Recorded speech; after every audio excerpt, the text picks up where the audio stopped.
ভরা পূর্ণিমার রাতটাও আজকে কেমন মেঘাচ্ছন্ন মনে হচ্ছে। মিনি অপলক তাকিয়ে আছে নির্জনের দিকে। সিরাজুল ইসলাম শিরিনকে নির্জন কি বলছে মিনির কানে ঢুকছে না। নির্জন 3বার তালাক শব্দটা উচ্চারণ করলো। ভীষণ ভারী এই শব্দগুলো উচ্চারণ করতে গিয়ে নির্জনের যতটা গলা কাঁপলো, অস্বস্তি হচ্ছিল। নির্জন খেয়াল করলো বলে ফেলার পর আর গলা কাঁপছে না, শরীর ভীষণ হালকা লাগছে। গলায় বিঁধে থাকা কাঁটাটা যেন নেমে গেছে। যেই মিথ্যে অপবাদ, লজ্জা, অস্বস্তি নিয়ে নির্জন এতদিন বেঁচে ছিল, আজ আর তার কিছুই নেই। নির্জন চলে যেতে মিনি মাথা নিচু করে ফেলে। দুই চোখ আপনাতে ভিজে উঠেছে। আজ বহুদিন পরে নির্জন বুক ফুলিয়ে নিজের বেডরুমে প্রবেশ করলো। এতদিন নিজের রুমে থেকেও চোরের মতো থেকেছে। বিছানায় শুতেই নির্জনের মিনির কথা মনে পড়ল। বেঈমান।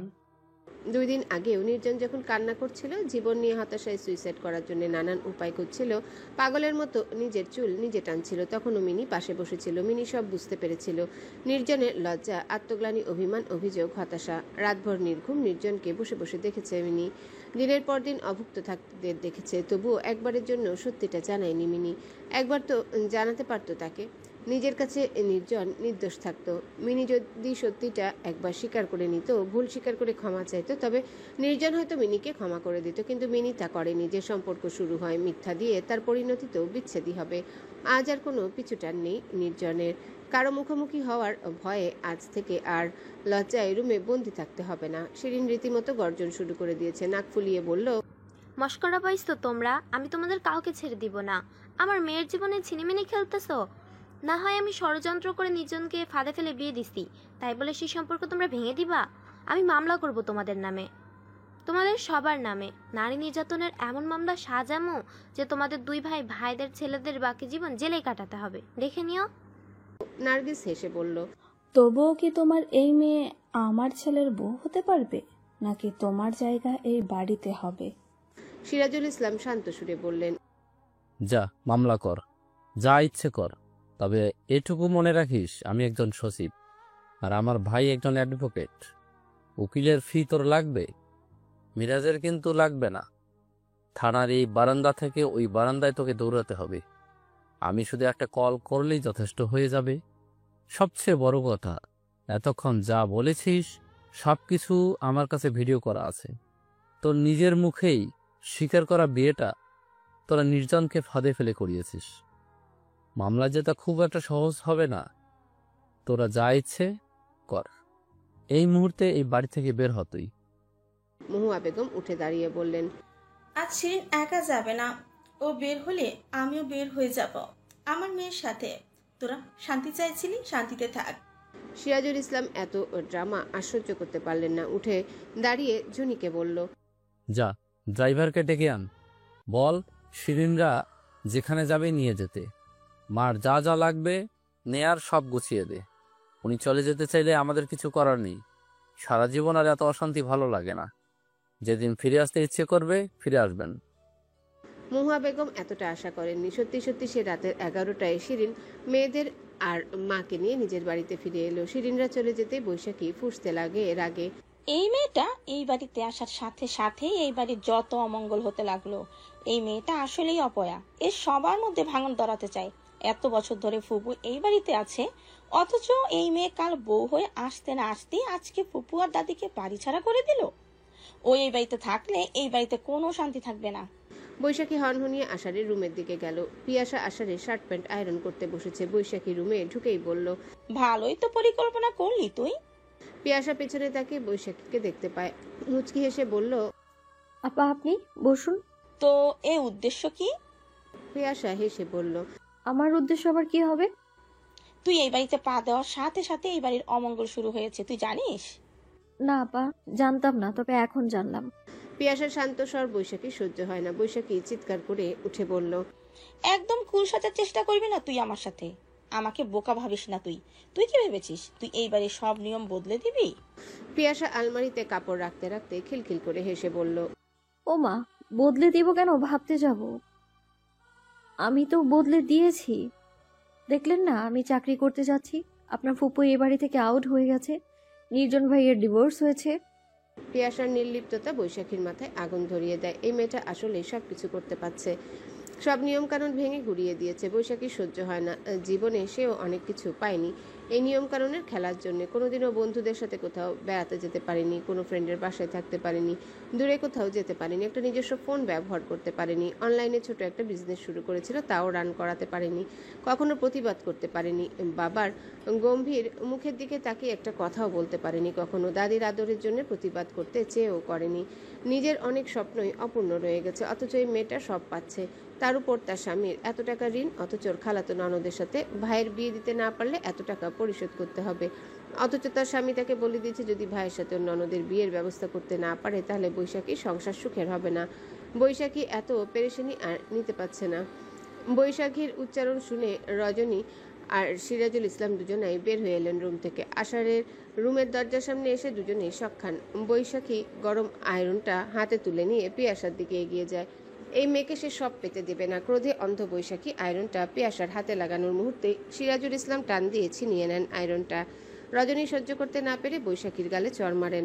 এই মেয়ের এত অধপতন! আষাঢ়ের ফিরতে আজ অনেকটাই দেরি হয়ে গেল। ঘড়িতে প্রায় 12টা বেজে গেছে। কলিং বেল বাজার সাথে সাথে দরজা খুলে গেল। পিয়াসা দরজা খুলে দিয়েছে। পিয়াসার কি কিছু হয়েছে? কেমন যেন লাগছে পিয়াসাকে আজকে। আষাঢ় পিয়াসার হাত টেনে ধরে। পিয়াসা কোনো প্রতিক্রিয়া করে না। আজকে বিয়ে হয়েছে 2 দিন হয়েছে, অথচ পিয়াসার মনে হচ্ছে 2 যুগ পেরিয়ে গেছে যেন। ভীষণ ক্লান্ত লাগছে। এই বাড়ির মানুষজন এতটা জঘন্য।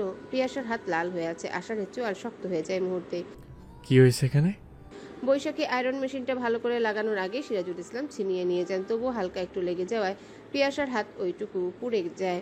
আশার শান্ত সুরে জিজ্ঞাসা করলো, কি হয়েছে তোমার হাতে? কিছু হয়নি, হালকা পুড়ে গেছে। কি ভেবে পড়লো? পিয়াসা হেসে বলল, রান্না করতে চেয়েছিলাম শখ করে, শখের তোলা 80 টাকা, তাই এমনটা হলো।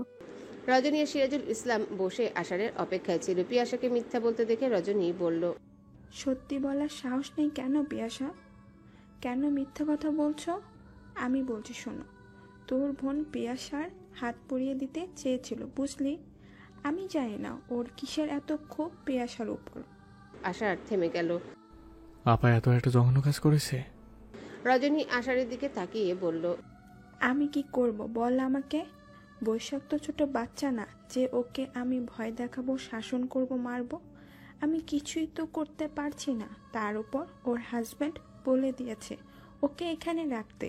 ওর শ্বশুরবাড়িতে নাকি ও থাকতে পারছে না। ওকে আমি জন্ম দিয়েছি ঠিকই, কিন্তু আমার মতন করে গড়ে তুলতে পারিনি। সিরাজুল ইসলাম মিনমিন করে বললেন, তুমি এসব কি বলছো? মেয়েটা এখন অসুস্থ। এই সময় মানুষের কত রকম চেঞ্জ আসে তোমার তো ভালো জানার কথা। তুমি তো ওর মা, সেখানে তুমি ওর সম্পর্কে এমন কথা বলছো? তাছাড়া আমি নিজেও চাই আমার মেয়ে এখানে থাকুক। তাতে তোমার এত সমস্যা কিসের? ও আমার মেয়ে আমি জানি, তাই বলে ও আরেকজনের ক্ষতি করার অধিকার ওকে কে দিয়েছে? আজ যদি তুমি আমি একটু দেরিতে যেতাম কি হতে পারতো তোমার ধারণা আছে? আর এই সময় মেয়েদের মুডসুইং হয় বলে কি কাউকে সে খুন করে ফেলবে? সেটা কেমন মুড? তুমি চাও তোমার মেয়ে থাকুক এই বাড়িতে, কিন্তু আমি খুনাক্কর চাই না, আর চাইবও না। যে আগুনে আমি পড়েছি পিয়াসাকে সে আগুনে পুড়তে দিব না। সিরাজুল ইসলাম উত্তর দিতে পারেন না। মাঝে মধ্যে তার মনে হয় সন্ন্যাসী হয়ে যাওয়ায় সর্বোত্তম উপায়ে শান্তিতে থাকার। এই অশান্তি কত সহ্য করা যায়? রজনী কেন অবুঝের মতো কথা বলছে তিনি বুঝতে পারেন না। মেয়েটার মুড চেঞ্জ হলেও তো এমন করবে না। আশার চুপ করে পিয়াসার দিকে তাকায়। এই মেয়েটার ভালো খারাপ সবকিছু জিম্মাদার এখন সে। এই মেয়েটা তার বউ, সবে 2 দিন হয়েছে বিয়ে হয়েছে, অথচ এখনই কিনা ওর উপর নির্যাতন শুরু হয়ে গেছে। তোমাকে কিচ্ছু করতে হবে না মা। আমার বউকে নিরাপদে দেওয়ার জন্য আমার যা করার আমি করব।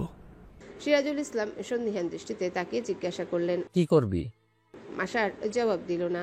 পিয়াসাকে রেখে নিজে চলে গেল উপরে। কিছুক্ষণ পর ফিরে এলো ছোট্ট একটা ট্রাভেল ব্যাগ হাতে নিয়ে। বাবার সামনে দাঁড়িয়ে বলল, বহু বছর আগে মাকে এই জমিদার বাড়ি নামক বন্দিশালা থেকে উদ্ধার করার জন্য তোমার যা করা উচিত ছিল, কিন্তু তুমি তা করনি। তোমার কাছে বংশ, নিয়ম কানুন, তোমার মায়ের মিথ্যা অহংকার বেশি গুরুত্বপূর্ণ ছিল নিজের স্ত্রীর চাইতে। আমার কাছে আমার বউ সবকিছুর ঊর্ধ্বে বাবা, তাই আমি ওর আর কোনো ক্ষতি হতে দিতে পারবো না। আমি বের হয়ে যাচ্ছি এই বাড়ি থেকে। তোমাদের জমিদার বাড়ির মিথ্যা অহংকার ভেঙে আমি যাচ্ছি। এসো পেশা। হোটেলের বাহিরের দিকটায় ভীষণ সুন্দর একটা ফুল বাগান, রং বেরঙের ফুলে গাছ ভরে আছে। পিয়াসা বারান্দায় দাঁড়িয়ে বাবার সাথে কথা বলছে। হোটেলে চেক ইন করেছে প্রায় ঘন্টাখানেক আগে। পিয়াসার কেমন অদ্ভুত লাগে নিজের জীবনটা। তার জীবনের সবকিছুই যেন হুট করে ঘটে যায়। কখন কি ঘটে যাবে কোনো নিশ্চয়তা নেই। তা না হলে দুদিন আগে বিয়ে হতে না হতে কিনা আশার তাকে নিয়ে বের হয়ে এলো। আনোয়ার চৌধুরী শান্ত সুরে বলল, তুমি এখনো নিজেকে দোষী ভাবছো কেন? আমার খুব খারাপ লাগছে বাবা। সবাই ভাববে আমার জন্য ওনাদের ফ্যামিলির মেলবন্ধন ভেঙে গেছে। কে কি ভাববে না ভাববে তার দায়ভার তোমার নয় মা। নিজেকে দোষী ভেবো না। তোমার স্বামীর কাছে তোমার ভালোটাই সবার আগে। আমার তো মনে হয় আশা ঠিকই করেছে। ও একজন পুরুষ মানুষের মতো কাজ করে দেখিয়ে দিয়েছে, যা ওর বাবা কখনো করতে পারেনি। আশার মায়ের সাথে কথা বলছিল রুমে বসে। বাড়ির অবস্থা কি মা? বাড়ি নিয়ে তোর ভাবাভাবির দরকার নেই বাবা। তুই তোদের নিয়ে ভাব। এ বাড়িতে থাকলে পিয়াসার জীবনটাও আমার জীবনের মতো হয়ে যাবে। কাউকে না কাউকে তো নিয়ম ভাঙতেই হতো। তুই সেই নিয়ম ভেঙেছিস। I am proud of you বাবা। আশার মুচকি এসে বলল, তুমি যে পৃথিবীর সেরা মা, তুমি কি জানো? জানি আমি পৃথিবীর সেরা বলেই তো আমার ছেলেটা সেরা হয়েছে। পিয়াসার বাবা মায়ের কাছে আমি ভীষণ বড় গলা করে বলেছি, পিয়াসার কখনো অযত্ন হবে না। মৃত্যুর আগ মুহূর্ত এই কথাটা যেন তোর মনে থাকে। স্বামী স্ত্রীর সম্পর্ক এই দুনিয়ার সব সম্পর্কের ঊর্ধ্বে। সেই সম্পর্ক বাবা মা ভাই বোনের জন্য যাতে কখনো নষ্ট না হয়। মেয়েরা সব কিছু ছেড়ে স্বামীর কাছে আসে। স্বামীকে কিছুই ছাড়তে হয় না। স্বামী যদি স্ত্রীকে বুঝতে না পারে তাহলে সে নারীর জীবন বৃথা। আমি চাই না আমার ছেলে কারো চোখের জলের কারণ হোক। কখনো কেউ অভিযোগ করুক তাকে নিয়ে। খোদার দরবারে যাতে দোয়া আসে সবার আগে, অভিযোগ না। আশার কথা বলতে পারে না। মায়ের গভীর ক্ষতটা আশার অনুভব করতে পারে, কিন্তু সে মায়ের আঘাত মুছতে পারছে না। আশার মনে মনে প্রতিজ্ঞা করে, মা যেমন কষ্ট পাচ্ছে সে কখনো এমন কষ্ট পিয়াসাকে পেতে দিবে না। ঢাল হয়ে রক্ষা করবে। পিয়াসার রুমে এসে দেখে আশার জেগে আছে। পিয়াসা সহজ ভঙ্গিতে জিজ্ঞাসা করলো, কাজটা কি ঠিক হয়েছে বলুন তো? নির্জন ভাইয়ার ডিভোর্স হলো, দাদি বাড়ি ছাড়লো, আপনি আমাকে নিয়ে বের হয়ে এলেন। সবকিছু কেবল হুট করেই হয়ে গেল না? আমাদের না আসাই বোধহয় ভালো ছিল। আমি তোমার হাজবেন্ড পেশা, আমার বইয়ের বিন্দু মাত্র অপমান আমি বরদাস্ত করবো না।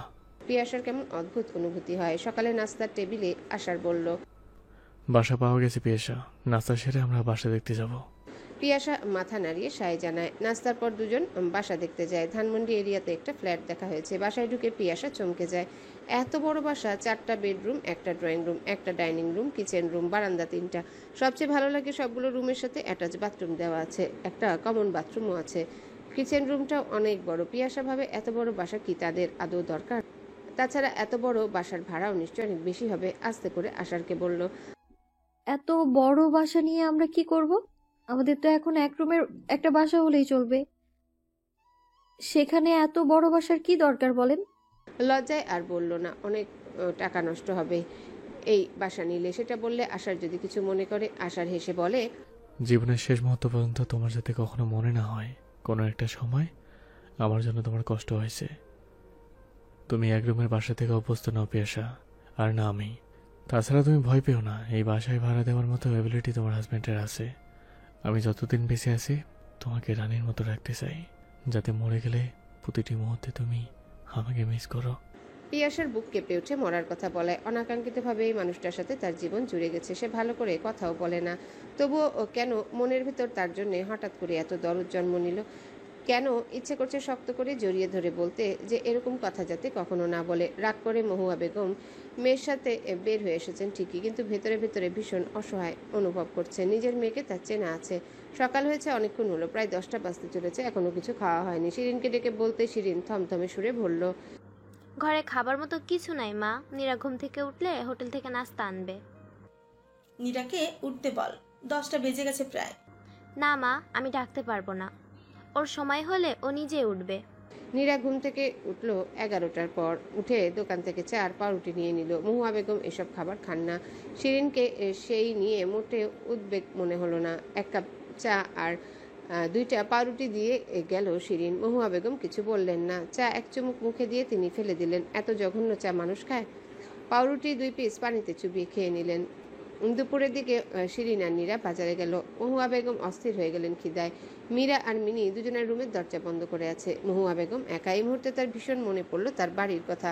এতক্ষণে রজনী তার জন্য খাবার নিয়ে যেত। একটা দীর্ঘ নিঃশ্বাস বের হয়ে আসে বুক চিরে। হঠাৎ করে তার মনে হয় মেয়ের বুদ্ধি ধরে তিনি বউদের উপর অনেক অন্যায় করে গেছেন। তিনি ভেবেছেন এতে বউরা তাকে ভয় পাবে, মান্য করবে, সম্মান করবে। ভয় পায়, মান্য করে ঠিকই, কিন্তু সম্মান ও মন থেকে করতে পারে না। শিরিন ফিরে রান্না করতে করতে তার সন্ধ্যা হলো। এত বেলা পর্যন্ত না খেয়ে থাকায় মহুয়া বেগমের মাথা ব্যথা শুরু হয়ে গেল, শরীর কাঁপতে লাগলো। শিরিন অবশ্য মায়ের এতটা খেয়াল করলো না। তার মন মেজাজের নেই ঠিক। এই মুহূর্তে মা হোক আর যেই হোক, শিরিনের চোখে লাগছে না যেন। অনভ্যস্ত হাতের রান্না খুব একটা সুস্বাদু হয়নি। মহুয়া বেগম খেতে পারলেন না। অতিরিক্ত লবণ হয়েছে রান্নায়। বিরক্ত হয়ে বললেন, এইসব কি ছাদার মাথা রান্না করেছিস? শিরিন কিছু বলার আগে নীরা বলে, যা রান্না করেছে তাই খাও, না হলে নিজে রান্না করে খাও। গলা উঁচু করে কথা বলবে না নানি, এটা তোমার জমিদার বাড়ি না, এটা আমাদের বাড়ি। মহুয়া বেগম হতবিহ্বল হয়ে বললেন, কি বললি তুই? তোর এত বড় স্পর্ধা? হ্যাঁ, স্পর্ধা আমার। তুমি কোন সাহসে এরকম ধমক দিয়ে কথা বলো আমাকে? তোমার খাই না এখন যে তোমার হুমকি ধুমকি শুনবো আমি। তুমি আমাদের বাড়িতে আছো, আমাদের কথা তোমার শোনা লাগবে। মহুয়া বেগম চমকে যান। বিড়বিড় করে বললেন, তোদের জন্য কিনা আমি রাগ করে বাড়ি থেকে চলে এসেছে? শিরিন ক্ষুব্ধ হয়ে বলল, কেন আসলা? কে বলছে আসতে? আমি বলেছি? এসে আমার ঝামেলা বাড়ানোতে বাড়াইছো, আবার আমার মেয়ের সাথে ঝামেলা করো। মহুয়া বেগম ধাক্কা খান। একদিনে মেয়ে নাতনির রূপ বদলে গেল। কই বউদের কত কিছু বলেছেন, কত সময় তারা তো কখনো এভাবে তাচ্ছিল্য করে কথা বলেনি। তাদের সাথে তো মেয়ে নাতনিকে নিয়ে সবসময় অশান্তি করেছেন। খাবার না খেয়ে মহুয়া বেগম উঠে গেলেন। শিরিনও কিছু বলল না, অযথা তার ঘাড়ে চেপে বসেছে এসে। তার কিসের দায় এত? মহুয়া বেগমের নির্ঘুম রাত কাটলো। মহুয়া বেগম আশ্চর্য হয়ে খেয়াল করলেন শিরিন একবারও তার কাছে আসেনি। রাতে খাবারও খেলেন না, ওষুধ। একদিনে মহুয়া বেগম সবকিছু বুঝে গেলেন। লোকে বলে কোদালে টানলে বুকের দিকে টানে। নিজের ছেলের ঘরের নাতনিদের যতই তাচ্ছিল্য করো তারাই আপন হয়। মেয়ের ঘরে নাতি নাতিদের যত স্নেহ করো তারা দূরেই চলে যায়। মহুয়া বেগম কি করবেন ভেবে পেলেন না। এত অসহায় আগে বোধ করেননি। রাতে পিয়াসা রজনীর সাথে কথা বলছিল। কথার মধ্যে রজনী বলল, মা না জানি কি খাচ্ছেন ওই বাড়িতে। তোর ফুফু রান্না বান্না নমুনা তো জানোসই। পিয়াসা মুচকি হেসে বলল, আপনার খুব খারাপ লাগছে দাদির জন্য? রজনী এক মুহূর্ত ভাবে। মহুয়া বেগমের প্রতি তার অনেক রাগ অভিমান আছে, এটা সত্যি, কিন্তু সেসবের বিচার আল্লাহ করবেন। কিন্তু রজনী তার ক্ষতি চায় না। তিনি ভালো থাকুক। মাথার উপর মুরব্বির ছায়া থাকাও কল্যাণের। একদিন নেই, কেমন যেন অসম্পূর্ণ লাগছে সবকিছু। খারাপ লাগার কথা না মা। বউ শাশুড়ির সম্পর্ক কাটার মুকুটের মতো। মাথায় থাকলে ক্ষত বিক্ষত অনুভব হয়, না থাকলে বুকের ভেতর মুরব্বির শূন্যতা অনুভব হয়। মাথার উপর মুরব্বির ছায়া ছিলেন উনি। এই যে আজকে নেই, সাথে মনে হয় প্রচণ্ড রোদে তাপে মাথার উপর। কিছু সম্পর্ক এমনই হয় মা, রাগ অভিমান ঘৃণা করতে করতে কবে যেন সেই সবের চাইতেও বেশি ভালোবাসা জন্মে যায়। দূরে সরে যাওয়ার চেষ্টা করতে করতে একসময় রক্তের সাথে মিশে যায়। পিয়াসা মন খারাপ করে বলে, আমি সরি মা, আমার জন্যই তোমাদের বাড়িতে এত সমস্যা হলো। বোকামে, তুই সরি হবি কেন? এটা তো হওয়ার ছিল। আর জীবনের নিয়ম কেউ চলতে পারে না। নিয়ম তৈরি করে মানুষ ভালোর জন্য, সেই ভালোর জন্য আবার নিয়ম ভাঙতে হয়। মাঝে মাঝে ঝড় ওঠা ভালো, তাতে সবাই বুঝতে পারে সব কিছু সবসময় এক নিয়মে হবে না। প্রতিদিন যে রোদ ঝলমল দিন হবে তার কোনো নিশ্চয়তা নেই। জীবনে নানা রকম দিন আসবে, সব দিনে একই রকম হচ্ছে না বলে যার খুব সে বোকার স্বর্গে বাস করে। আগের দিন পিয়াসারা নতুন বাসায় উঠেছে। আজকে আশার পিয়াসাকে নিয়ে বের হলো প্রয়োজনীয় জিনিস কেনাকাটা করার জন্য। একটা সংসার শুরু করতে গেলে সুই থেকে শুরু করে কত কিছুই প্রয়োজন হয়। তাছাড়া পিয়াসার রেজাল্ট বের হবে পরশুদিন। এরপর চান্স পেলে ভর্তি হবে ঢাকা ভার্সিটিতে, নয়তো কোনো প্রাইভেটে। ক্লাস শুরু হয়ে গেলে পিয়াসা ব্যস্ত হয়ে যাবে। কেনাকাটা করতে বের হয়ে পিয়াসা টের পেল তার কেমন যেন আনন্দ লাগছে। বিছানার চাদর, জানালার পর্দা কিনতে গিয়ে পিয়াসার মনে হলো সে সত্যি সত্যি গৃহিণী হয়ে গেছে। পিয়াসার রেজাল্ট দিয়েছে। রেজাল্ট পেয়ে পিয়াসা হতভম্ব হয়ে তাকিয়ে আছে আশারের দিকে। আশারের ঠোঁটের কোণে মুচকি হাসির রেখা। পিয়াসা আচমকা ছুটে গিয়ে আশারকে শক্ত করে জড়িয়ে ধরে। এই প্রথম স্বেচ্ছায় মন থেকে ভালোবেসে পিয়াসা আশারকে জড়িয়ে ধরল। আশার পিয়াসার চুলে হাত বুলিয়ে দিয়ে বলল, আঙ্কেল আন্টিকে সুখবরটা জানাও। পিয়াসা ছুটে গিয়ে ফোন নিয়ে আসে। ডায়াল করতে যাবে সেই মুহূর্তে আশার বলল, আঙ্কেল আন্টিকে সুখবরটা জানাও। আচ্ছা শোনো, কল করার দরকার নেই, এর চেয়ে ভালো আমরা দুজনকে সরাসরি খবরটা দিব। আঙ্কেল আন্টির কেমন রিয়াকশন হয় তা নিজ চোখে দেখবো। খুশিতে পিয়াসা নিজেকে পাগলের মতো লাগছে। তার পরিশ্রম সার্থক হয়েছে, তাতে রাজি হয়ে গেল পিয়াসা। তাৎক্ষণিক ছুটে যায় ব্যাগ গোছাতে। খানিক বাদে আশার রুমে যায়। পিয়াসা আশারকে দেখে সহজভাবে বলল, শুনুন, আপনার সবকিছু কিন্তু আমি ব্যাগে নিয়ে নিয়েছি। আশার অবাক হয়। একটা জিনিস ভালো করে বুঝতে পারে, বাড়ি থেকে বের হয়ে আসার পর পিয়াসা আস্তে আস্তে আশারের সাথে সহজ হচ্ছে। সম্পর্কটা আগে যেমন দম বন্ধ মনে হতো, পিয়াসা আশারকে এড়িয়ে যাওয়ার জন্য ড্রয়িং রুমে বসে থাকতো, আশার পিয়াসাকে স্বস্তি দেওয়ার জন্য ছাদে বসে থাকতো। নতুন বাসায় আসার পর এখন আর আগের মতো লুকোচুরি করছে না পিয়াসা, বরং আগের চাইতে একটু কথাবার্তা বলছে নিজে থেকেও। আশার জিজ্ঞেস করলো, কি নিয়েছো তুমি? আমার কি কি দরকার তুমি কি জানো না? পিয়াসা মিষ্টি হেসে আশারের সামনে এসে দাঁড়ায়। 3 সেট শার্ট, প্যান্ট, 2টো টি শার্ট, 2টো ট্রাউজার, হেয়ার জেল, একটা নতুন ব্রাশ, টুথপেস্ট, অবশ্যই আপনার পছন্দের ব্র্যান্ড, একটা টাওয়েল, বডি স্প্রে, একজোড়া স্লিপার। এত কিছু? প্রথমবার শ্বশুর বাড়ি যাচ্ছেন, 2 দিন ভালো করে না বেরিয়ে তো আসতে দেব না। এজন্য যাতে কোনো কিছুর বাহানা দিয়ে আসতে না পারেন, তাই সবকিছু নিয়ে নিয়েছি আপনার। বাসা থেকে বের হওয়ার আগে পিয়াসা রজনীকে কল করে জানায় ওর রেজাল্ট এবং বাবার বাড়ি যাওয়ার কথা। রজনী শুনে শান্তি পায়। দুজনের মধ্যকার সম্পর্কটা যে দূরত্বের তা রজনীর চোখে ঠিকই পড়েছে। রজনী নিজেই ভেবে রেখেছিল যে কোনোভাবে সুযোগ পেলে ওদেরকে আলাদা বাসায় থাকার কথা বলবে। সেই সুযোগ যে বৈশাখীর কর্মকাণ্ডে হয়ে যাবে এত শীঘ্রই রজনীর জানা ছিল না। বহুদিন বাদে রজনীর অন্তরটা শান্তিতে ভরে গেছে। পিয়াসা সিরাজুল ইসলামকে কল করলো। সিরাজুল ইসলাম আশারের সাথে কথা বলা বন্ধ করে দিয়েছেন, কিন্তু পিয়াসার উপর তার কোনো রাগ নেই। ছেলের কর্মকাণ্ডের জন্য পুত্রবধূকে দোষারোপ করার মতো মানসিকতা তার নেই। পিয়াসার রেজাল্টের কথা শুনে ভীষণ আনন্দিত হলেন তিনি। বহুদিন বাদে পিয়াসা বাড়িতে যাচ্ছে। আশার শ্বশুরবাড়ি যাওয়ার সময় রাজ্যে জিনিসপত্র কিনেছে। পিয়াসা যতই নিষেধ করে আশার ততই কেনাকাটা করতে উৎসাহী হয়। প্রথমবার শ্বশুরবাড়ি যাচ্ছে বলে কথা। বাড়ির সামনে আসতেই পিয়াসার মনে পড়ল মায়ের কথা। এইচএসসি পরীক্ষার পর যখন পিয়াসা কোচিং করতে ঢাকায় যাবে সিদ্ধান্ত হলো, মা ভীষণ কেঁদেছে। সেদিন বলেছিল মেয়েরা একবার বাড়ি থেকে বের হলে এরপর সেই বাড়ির অতিথি হয়ে আসে, বাড়ির সাথে যোজন যোজন দূরত্ব তৈরি হয়। মিথ্যা ভাবেনি মা। সেই যে বের হয়েছে পিয়াসা বাড়ির মেয়ে হয়ে, আজকে ফিরে এলো অন্যের বউ হয়ে। শারমিন ঘরেই ছিল। একটা না একটা গাড়ির হর্ন। দরজা খুলে শারমিনের পা যেন হঠাৎ থমকে গেল। সামনে পিয়াসা, তার মেয়ে। বিয়ের পর এই প্রথম ফিরে এসেছে। অজান্তে বুকের ভিতরটা কেমন ফাঁকা হয়ে যায়। এক মুহূর্তে সব গুলিয়ে যায় আনন্দ, অবিশ্বাস, অভিমান আর উপচানো ভালোবাসা। শারমিনের চোখ পিয়াসার মুখে আটকে যায়। পিয়াসা কি মিষ্টি করে হাসছে। আজ ওর মুখে একটা পরিণত প্রশান্তি, যে প্রশান্তির নাম সংসার। মেয়েটা বুঝি সংসারই হয়ে গেল এবার। শারমিনের বুকের ভিতরটা হু করে উঠে। কতগুলো না বলা কথা যেন ঢল নামে হৃদয়ের ভেতর থেকে। হাতটা নিজে থেকেই উঠে যায়, ঠোঁট কাঁপে। গলা দিয়ে কোনো শব্দই বের হয় না। শুধু মনে হয় এই তো আমার পিয়াসা, আমার বুকের ধন, আমার মানিক রতন, যাকে পেয়ে আমি পূর্ণ হয়েছিলাম, যে আমার জীবনে এসেছে আলোর প্রদীপ হয়ে। কেমন আছিস মা? ততক্ষণে পিয়াসা ছুটে এসে মায়ের বুকের মধ্যে মুখ গুজে ফেলে। সেই চেনা গন্ধ মায়ের শরীরে, মায়ের শাড়ি আর চুলের হালকা তেলের গন্ধ। এক মুহূর্তে সমস্ত দূরত্ব, মনের সব যন্ত্রণা সব গলে যায়। পিয়াসার চোখ ভিজে ওঠে, ফিসফিস করে বলে, মা, খুব ভালো আছি, কিন্তু তোমার বুকটাই আমার সবচেয়ে নিরাপদ জায়গা। মনে মনে বলে, তুমি না জানলেও প্রতিদিন মনে মনে তোমায় ছুঁয়ে থাকি মা। তোমাকে কি ভীষণ মিস করি, বোঝাতে পারবো না। শারমিন ওকে শক্ত করে জড়িয়ে ধরে। মুখে কোনো শব্দ নেই, কিন্তু বুকের মধ্যকার ঢেউ যেন চিৎকার করে বলে, তোকে না বলে কতদিন ভেবেছি, এই এখন যদি এসে পড়িস, এই এখন যদি দরজা দাঁড়িয়ে হাসিস। তুই এলি মা, তুই এলি। এক হাত পিয়াসার মাথায়, আরেক হাত ওর পিঠে। আমাকে বলি না কেন আসবি যে?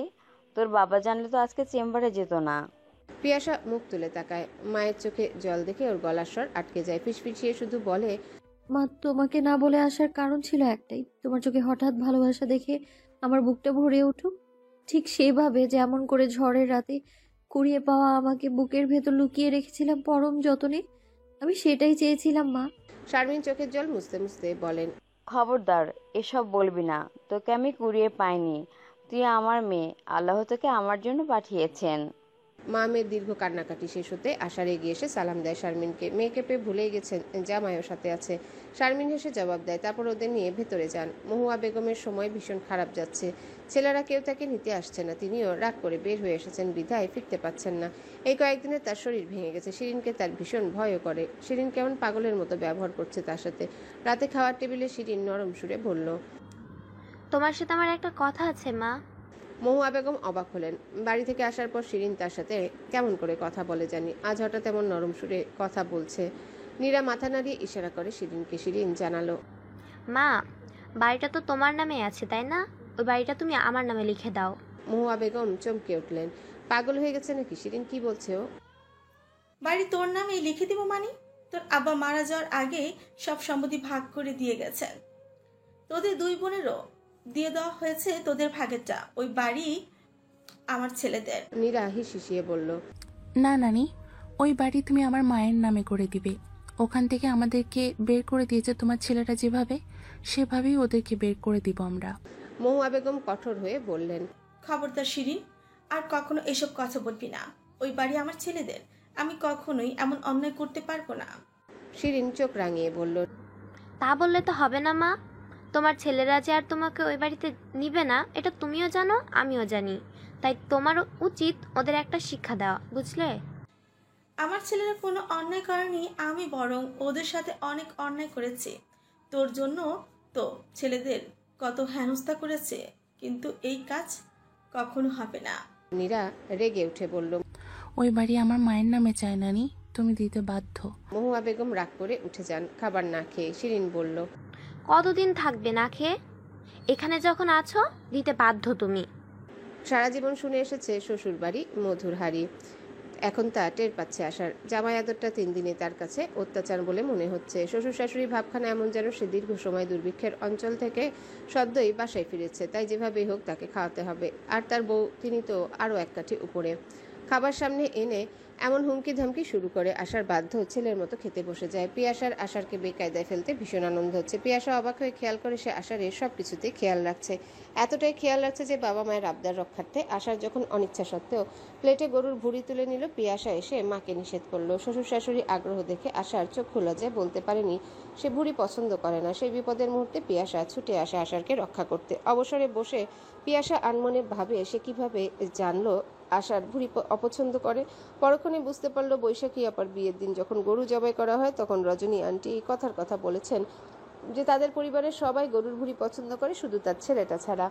অনেক আগের কথা, অথচ কিভাবে পিয়াসার মনে রইল ভেবে পায় না পিয়াসা। পিয়াসার সাথে আশারও অবাক হয়। পিয়াসা তার ব্যাপারে জানে, এটা সে কখনো ভাবেনি। সবসময় অবহেলা দেখানো মেয়েটার মনে তার জন্য কিছুটা হলেও জায়গা আছে। তাহলে আশারির ভীষণ আনন্দ হয়। দুপুরের খাওয়ার পর পিয়াসা সোফায় বসে একটা বই পড়ছিল। আশার আর আনোয়ার চৌধুরী গল্প করছেন।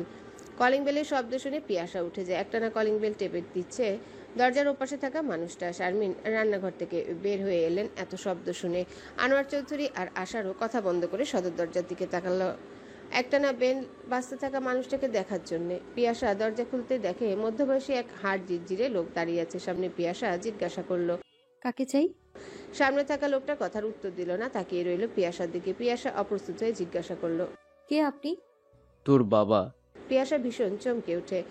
এক মুহূর্ত সময় লাগে তার বুঝতে কে এই লোক। মুহূর্তে পিয়াসার নিঃশ্বাস বন্ধ হয়ে আসে যেন। আনোয়ার চৌধুরীর মনে হলো কেউ তার কলিজা ধরে টান দিয়েছে। এত বছর ধরে বুকের রক্ত দিয়ে বড় করে তোলা মেয়েটার সামনে এসে যখন অন্য কেউ বাবা বলে দাবি করে, সেই যন্ত্রণা সহ্য করা যায় না। আনোয়ার চৌধুরী দ্রুত এগিয়ে এসে মেয়ের পাশে দাঁড়িয়ে বলেন, ওর বাবা আমি, আনোয়ার চৌধুরী। শাহেদ করুণ হেসে বলল, যতই আপনি ওর বাবা বলেন নিজেকে, আপনি নিজেও জানেন আপনি ওর বাবা না। পুরো দুনিয়া যদি অস্বীকার করে আমাকে ওর বাবা হিসেবে, তবুও সত্যিটা মিথ্যে হয়ে যাবে না। আমি ওর বাবা, ডাক্তার সাহেব। পিয়াসার সারা শরীর থরথর করে কাঁপতে থাকে। সামনে দাঁড়িয়ে থাকা মানুষটা তার জন্মদাতা পিতা। সেই পিতা যিনি কন্যা জন্মের 12 বছর হওয়ার পরেও দেশে তার ইচ্ছে করেনি একবারও কন্যাকে দেখার। যিনি তার জন্মদাত্রীকে এতটাই কষ্ট দিয়েছেন যার জন্য তিনিও বাধ্য হয়ে তাকে ছেড়ে গেল। 12 বছরের একটা কন্যার কথা দুজনার কেউই ভাবল না। বিশাল পৃথিবীতে একা হয়ে ঝরে পড়া ফুলটাকে তুলে আনলেন যে দুজন মহৎপ্রাণ মানুষ, যারা তাকে আস্তাকুর থেকে তুলে এনে হৃদয়ের ফুলদানিতে সাজিয়ে রেখেছেন। বুকের এক ফোঁটা রক্ত ঢেলে তাকে বাঁচিয়ে তুলেছেন। তারাই তো তার সবচেয়ে আপন। শাহেদ এগিয়ে এসে পিয়াসার দিকে হাত বাড়ায়। চিৎকার করে পিয়াসা আনোয়ার চৌধুরীকে জড়িয়ে ধরে। আনোয়ার চৌধুরীর অশান্ত হৃদয় মুহূর্তেই শান্ত হয়ে যায়। শাহেদ চুপচাপ তাকিয়ে দেখে, তেমনই তাকিয়ে থাকে আশার। এই মেয়েটা একটু একটু করে তার কালো অতীত থেকে যখন বের হয়ে আসতে চলেছে, তখন আবারও সেই অতীত তার সামনে এসে দাঁড়ালো। আবারও পিয়াসা ভেঙে পড়বে। কাউকে বুঝতে না দিলেও এই কয়েকদিনে আশার ভালো করে বুঝে গেছে পিয়াসার বুকের ভিতরে একটা দুঃখের সমুদ্র নিয়ে বেঁচে আছে। সময় অসময়ে সেই সমুদ্রে ঝড় উঠে, আর সেই ঝড় উঠলে পিয়াসা অন্যরকম হয়ে যায়। তখনই তার স্বামী স্ত্রী সম্পর্কের উপর অবিশ্বাস চলে আসে। প্রথম আশার কষ্ট পেলেও এখন বুঝে সবকিছু। সময় দিলে এই দুঃখের সমুদ্র সুখের রূপ নিবে। আশার সেই প্রচেষ্টাই করে যাচ্ছে। পিয়াসার জীবনটা স্বাভাবিক হোক, এটাই আশার সবচেয়ে বড় চাওয়া। শাহেদের ভীষণ ইচ্ছা করছে তার মেয়েটাকে একবার ছুঁয়ে দেখার। পিয়াসার পুরোপুরি ওর মায়ের মতো দেখতে হয়েছে। একসময় অনেক অন্যায় করেছে নিজের স্ত্রী কন্যার উপর। উপরওয়ালা সেই শাস্তি তাকে দুনিয়াতে দিয়েছেন। গলার ভিতর ভীষণ জ্বালা করছে, সেই সাথে কাশিত নৃত্যসঙ্গী। শেষ কবে পেট ভরে খাবার খেয়েছে মনে পড়ে না। আনোয়ার চৌধুরী তীক্ষ্ণ দৃষ্টিতে তাকিয়ে রইল কিছুক্ষণ। লোকটার কণ্ঠস্বরে কেমন যেন হুট করে জিজ্ঞাসা করে, হ্যালো বন্ধুরা, পরবর্তী পার্ট খুব তাড়াতাড়ি আসবে, তো সবাই অপেক্ষায় থাকো। আর চ্যানেলটি যারা এখনো সাবস্ক্রাইব করোনি তারা পরবর্তী পার্ট দেখার জন্য চ্যানেলটি সাবস্ক্রাইব করে রেখো। ধন্যবাদ সবাইকে, আমাদের সাথেই থেকো।